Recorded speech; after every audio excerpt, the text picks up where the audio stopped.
의식주 안정을 추구하기 위해서 그 직업을 갖게 되는 거고, 그 직업으로 인해서 내가 무언가를 할 수 있다라고 이야기를 했어요. 그래서 이제 내가 내 인생에서 누구를 만나고 누구와 시간을 보내느냐에 따라서 내 인생이 달라지고, 내가 빠르게 의식주 안정을 추구할 수도 있고, 그 다음에 이제 그 뭔가 자기 나름대로 이제 부단히 노력을 하다가 보면 고수를 만나게 되고, 그 고수에 의해서 나의 이제 그 고수가 멘토적인 역할을 하게 되죠. 그게. 그래서 부자가 되는 사람들은 그러한 단계별로 그 절차를 밟게 돼요. 그래서 반드시 내가 부자가 되기 위해서는 멘토가 반드시 있어야지 된다라고 제가 말씀을 드렸어요.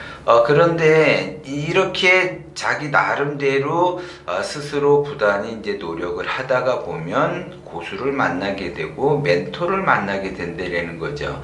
그래서 왜 멘토가 필요하냐? 하수의 입장에서 보면 하수가 부단히 노력을 한다 하더라도 어느 그 한계점에 다다르게 되면 그 한계를 뛰어넘을 수가 없어요. 그게. 그래서 한계를 뛰어넘은 사람이 고수기 때문에 고수에게 자문을 구하면서 그 한계점을 뛰어넘어야지 내가 그 다음 단계로 넘어갈 수 있다라는 거죠. 그게. 그래서 자기가 아무리 노력을 하고 부단히 노력을 해도 내가 그 승승장구하면서 안정을 취하지 못하는 것은 멘토의 역할로 인해서 내가 한계점을 뛰어넘지 못했기 때문에 그러한 현상이 발생이 되는 거예요. 그래서 인생에서 내가 누구를 만나고 누구와 시간을 보내느냐에 따라서 내 인생이 달라지게 된다는 거죠. 그래서 내가 하수를 만나서 그 하수하고 같이 시간을 보내게 되면 나 역시 하수를 면할 길이 없다라는 거죠. 그리고 내가 나름대로 그 하수를 면하기 위해서는 최소한 중수나 고수를 만나서 나의 한계점을 뛰어넘어야지 내가 중수도 되고 고수도 된다라는 거예요. 그게. 그렇게 내가 부단히 노력을 해서 나의 한계점을 뛰어넘고 나를 브랜드화 시켜서 내가 승승장구하게 부가가치를 높이게 되려고 그러한 마음을 먹고 있다면 반드시 고수에게 그 멘토의 그 자문을 구해야지 된다라는 거죠. 그게.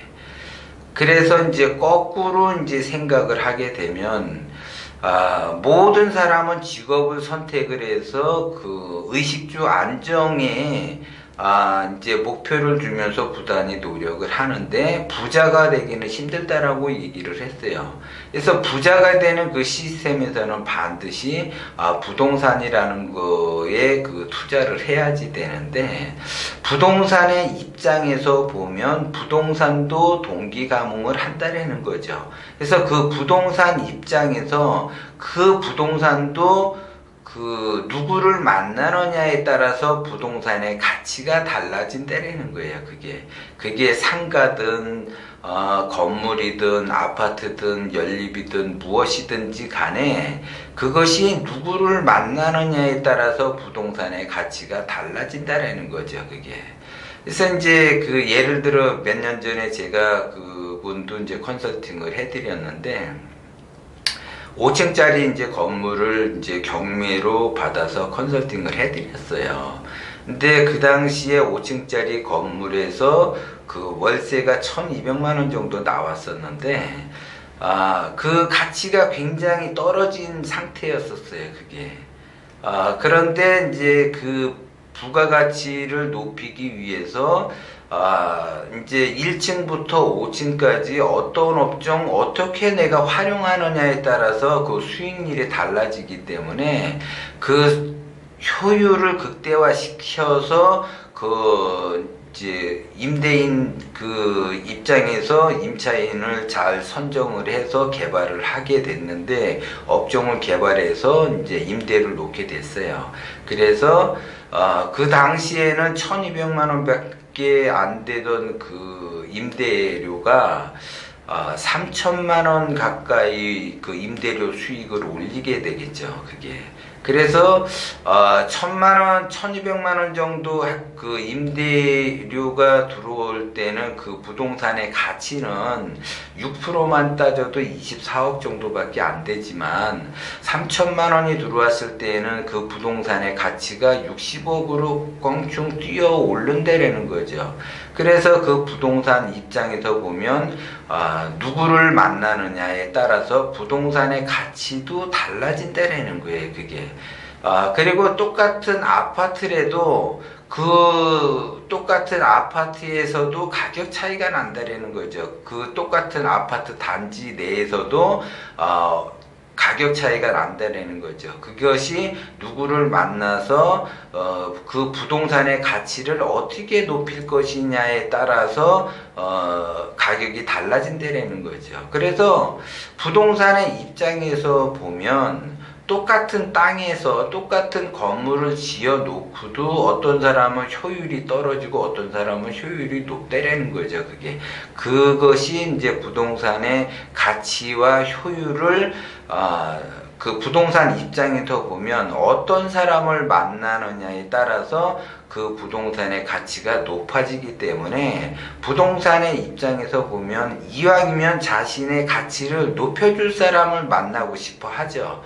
그런데 이제 부동산은 그거를 알고 있어요. 그래서 자기의 그 가치를 높여주지 않는 사람은 부동산에서 그 부동산 입장에서 보면 경영자를 바꾼다라는 거죠. 그 부동산을 관리할 수 있는 경영자를 바꾸게 되는 거예요.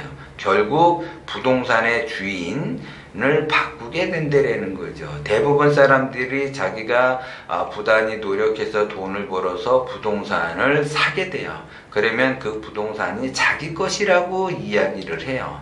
그런데 제가 몇 번 말씀을 드렸지만 그 포럼 때도 말씀을 드렸지만 그 부동산이라는 거는 내가 관리자의 역할을 하는 것뿐이지 그걸 내 돈 주고 내가 샀다고 해서 영원히 내 거가 되는 것은 아니라는 거죠. 왜 그러느냐?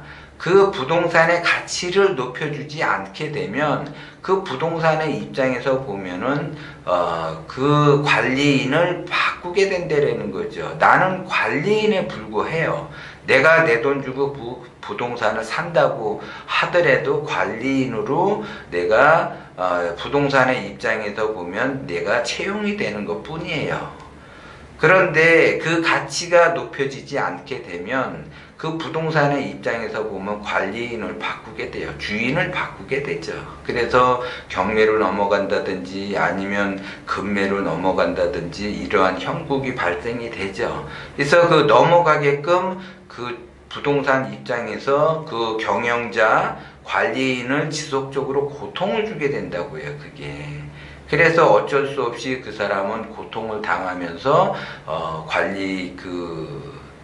영원히 관리하기가 힘들어진다 이렇게 봐지는 거죠.